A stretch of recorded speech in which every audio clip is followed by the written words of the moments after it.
네, 정부가 한덕수 국무총리 주재로 오늘 아침에 임시 국무회의를 열고 노란봉투법과 방송 3법에 대한 제2요구안을 통과시켰습니다.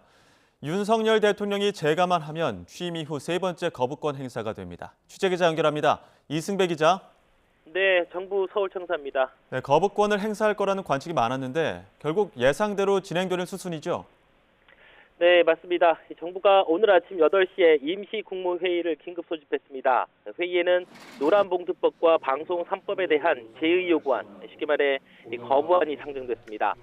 해당 법안들은 지난달 9일 야당 주도로 국회 본회의를 통과했고요. 지난달 17일 정부로 넘어왔습니다. 보름 안에 공포나 제의를 요구해야 해서 마감 시한이 내일까지였는데 바로 하루 전날인 오늘 국무회의를 연 겁니다.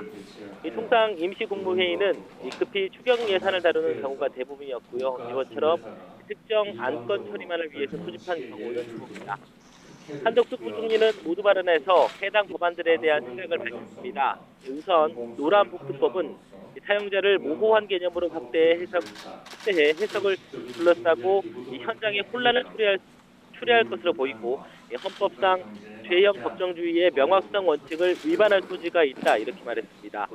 이로 인해 노동쟁의 대상이 크게 확대돼 그동안 공식적인 중재기구 등을 통해 해결해오던 사안까지도 모두 파업을 통해 해결을 시도하는 것이 가능해지게 됐다고 평가했습니다.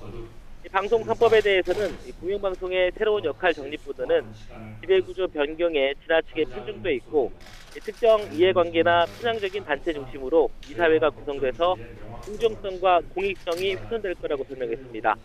한 총리 발언 직접 들어보겠습니다. 이러한 문제점들을 모두 감안할 때 이번 개정안들이 과연 모든 근로자를 위한 것인지 그리고 공영방송의 독립성과 중립성을 위한 것인지 묻지 않을 수가 없습니다. 한 총리는 지난달 10일 국무회의에서도 경제와 국민 생활에 심대한 영향을 끼칠 법안을 야당이 강행 처리했다고 비판했습니다.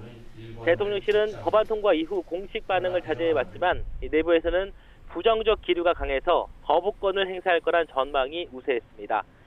제2요구안이 국무회의를 통과하면서 윤석열 대통령의 재가만 남았는데요.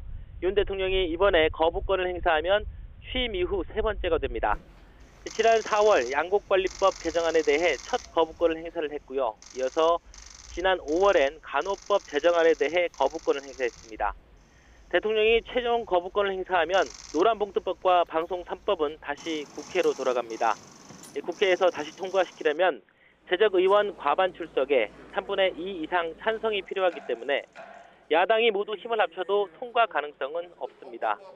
거대 야당 주도로 쟁점 법안을 일방 처리하고 이어서 대통령이 거부권을 행사해 사실상 폐기하는 이런 악순환이 또 반복되고 있습니다. 지금까지 정부 서울청사에서 YTN 이승배입니다.